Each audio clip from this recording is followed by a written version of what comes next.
There may be easier ways to write the law of cosines, but I've chosen to remember this way. I'm picking on angle C. You can pick on whatever angle you want, but I'm going to fill in these blanks here. I have C squared is 10.8 squared is equal to A squared. The thing across from angle A is 8.5. So I have 8.5 squared. I don't think I need parentheses. B is 9.2 squared. Then I have minus 2 times A, which is 8.5, times B, which is 9.2, times cosine of C. And that's the only thing I don't know, so that's what I'm going to work toward.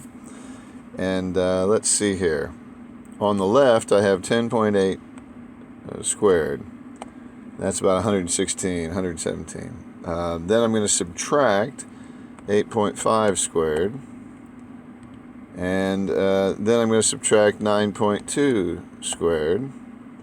And that gets me in negative territory here. I have negative 40.25, which is equal to negative, well, let's find out. 2 times 8.5, which is 17, times 9.2, about 156.4, times the cosine of C. So I'm going to divide naturally by both sides. On both sides, 156.4 negative. And when I do that, I get 0.257, we'll say 4, is equal to cosine of C. And now it's arc cosine time. And that tells me that C is equal to 75.09 degrees. So we'll say the measure of angle C, because we don't want to get it confused with the side. All right. So there's one of my angles. Now that I know one angle, I do not need to keep using the law of cosines, because the law of cosines is probably the most complicated way to do these things. I can switch back to the law of sines and look for, well, let me start with the sine of 75.09. Now that I use it, now that I know it, I'm going to use it, is across from C, which is 10.8, is equal to the sine of, we'll go for A, could have gone for B, the sine of A, which is over 8.5. Okay? And I guess while I'm at it, I could say that the sine of B over 9.2, that's also there. So I'm going to use those, well, I'm going to use the first two anyway. So I have 8.5 times the sine of 75.09 degrees is equal to 10.8 times the sine of A. I just think that's easier.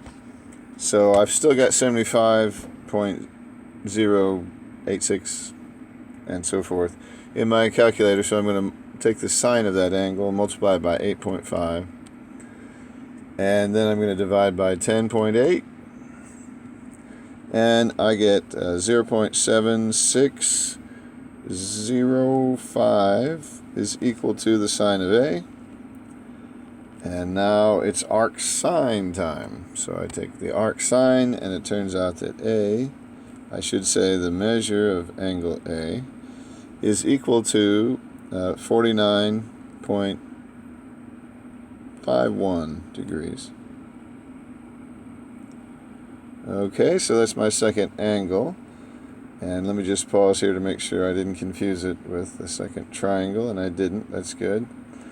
Okay, so I could use the law of sines again, but hey, you know, if I know two angles in this triangle, and by the way, I suppose A looks like 49. That's not out of the realm of possibility. It's not way off. And C is 75. I could believe that as well. Just want to make sure.